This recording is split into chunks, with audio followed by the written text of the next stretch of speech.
ऐसे ही एक दिन रानी रसोई में बर्तन धो रही होती है, लेकिन अचानक से उसके हाथों से कांच के गिलास नीचे गिर जाता है। हे भगवान, क्या कर दिया तूने, फिर से एक और नुकसान। अरे जीजी जरा यहाँ तो आना, देखो इसने क्या किया है। अनन्या के चिल्लाने पर रानी की बाकी तीनों मालकिन भी आ जाती हैं, जिसके बाद एक और नुकसान। अरे तू जानती भी है ये ग्लास कितने महंगे हैं।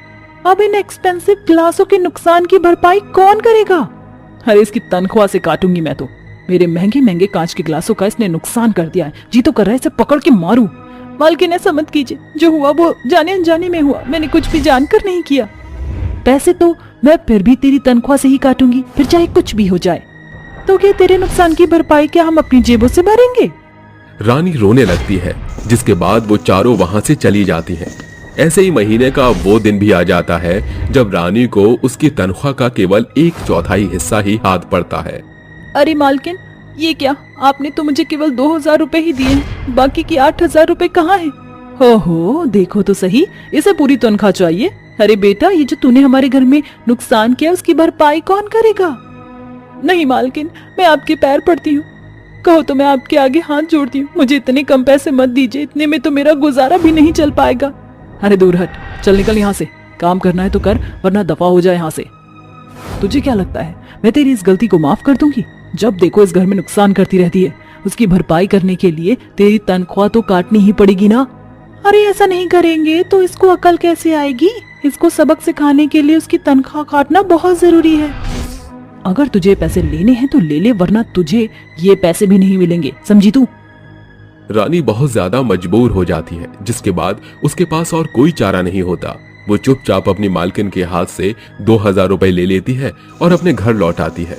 बेचारी उन पैसों से केवल अपने घर का राशन ही डलवा पाती है, जिसके चलते वो अपने मकान का किराया भी नहीं दे पाती। एक तरफ रानी की चारों मालकिन उसके ऊपर बहुत अत्याचार करती हैं, तो दूसरी तरफ उसका मकान मालिक उसे घर से निकालने की धमकी देता है, जिसके चलते वो बहुत ज्यादा परेशान हो जाती है।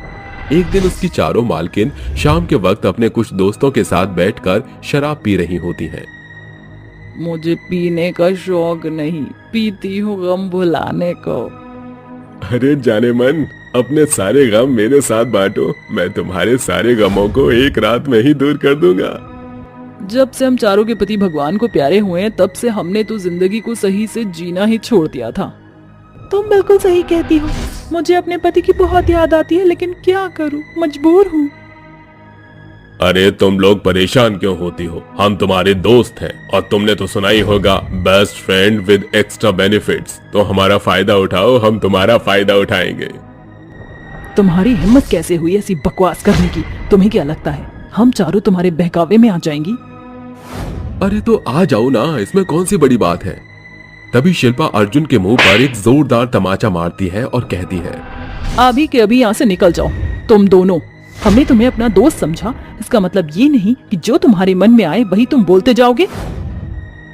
अपने मुंह पर थप्पड़ खाने के बाद अर्जुन जोर से शिल्पा का हाथ पकड़कर मोड़ने लगता है, जिसके बाद वो उससे कहता है, अरे बेबी डॉल, अब तो यहाँ पर वही होगा जो हम लोग चाहेंगे।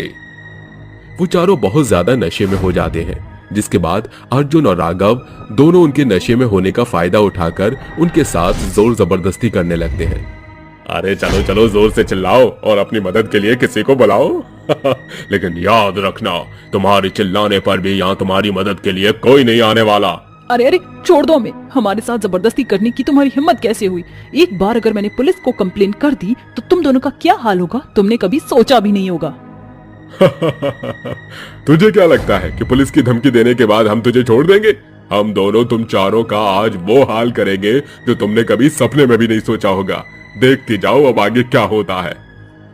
राघव और अर्जुन दोनों ही उन चारों के साथ जबरदस्ती करने लगते हैं, जिसके चलते ये सब रानी देख लेती है और तुरंत छुपकर अपनी मालकिन के फोन से पुलिस को कॉल कर देती है। पुलिस पुलिस, जल्दी से लोखंडवाला में जो लाल मंदिर है उसके सामने वाले घर में आ जाओ। यहाँ पर 2 बदमाश मेरी मालकिनों के साथ बहुत ज्यादा बदतमीजी कर रही हैं। रानी के कंप्लेन करने के थोड़ी ही देर बाद वहां पर पुलिस पहुंच जाती है, जिसके बाद पुलिस राघव और अर्जुन को गिरफ्तार कर लेती है। दिशा, अनन्या, शिल्पा, तनीषा वो चारों पुलिस को देखकर उनका शुक्रिया अदा करने लगती हैं। तभी पुलिस उन चारों से कहती है, अरे तुम्हारी जान बचाने वाले हम नहीं, तुम्हारे घर की नौकरानी है। जिसने सही वक्त पर रहते हमें ये सूचना दी कि तुम चारों की जान मुसीबत में है। आज अगर उसने ऐसा नहीं किया होता तो पता नहीं तुम चारों का क्या होता। ये सुनते ही उन चारों को बहुत अफसोस होता है और पुलिस के जाने के बाद वो चारों मिलकर रानी से माफी मांगते हुए कहती हैं, रानी, तुमने हमारी इतनी मदद की, आज हमारी जान तुम्हारी वजह से ही बची है, नहीं तो वे दरिंदे हमारे साथ पता नहीं क्या करते। जब से तुम हमारे घर में काम करने आई हो तब से ही हम चारों बहुत ज्यादा परेशान करती हैं, लेकिन तुम्हारी मजबूरी के चलते तुमने काम नहीं छोड़ा और हम सभी के अत्याचारों को सहन किया। आज हमें अपनी गलती का बहुत पछतावा है। मैंने भी तुम्हारे ऊपर बहुत अत्याचार किए, हो सके तो मुझे भी तुम माफ कर देना, लेकिन हमारी मदद करने के लिए तुम्हारा बहुत शुक्रिया। देखो, मैं जानती हूँ कि हम चारों की गलतियां माफ करने के लायक नहीं है, लेकिन मैं तुमसे एक मौका मांगना चाहती हूँ। आज से तुम हमारे घर की नौकरानी नहीं रानी हो और तुम हमारी ही तरह इस घर में रहोगी। उस दिन के बाद से वे चारों रानी के साथ बहुत अच्छे अच्छे व्यवहार करने लगती हैं। यहाँ तक कि वो रानी को अपने घर का एक कमरा रहने के लिए दे देती हैं, जिसमें रानी अपने दोनों बच्चों के साथ खुशी खुशी रहने लगती है।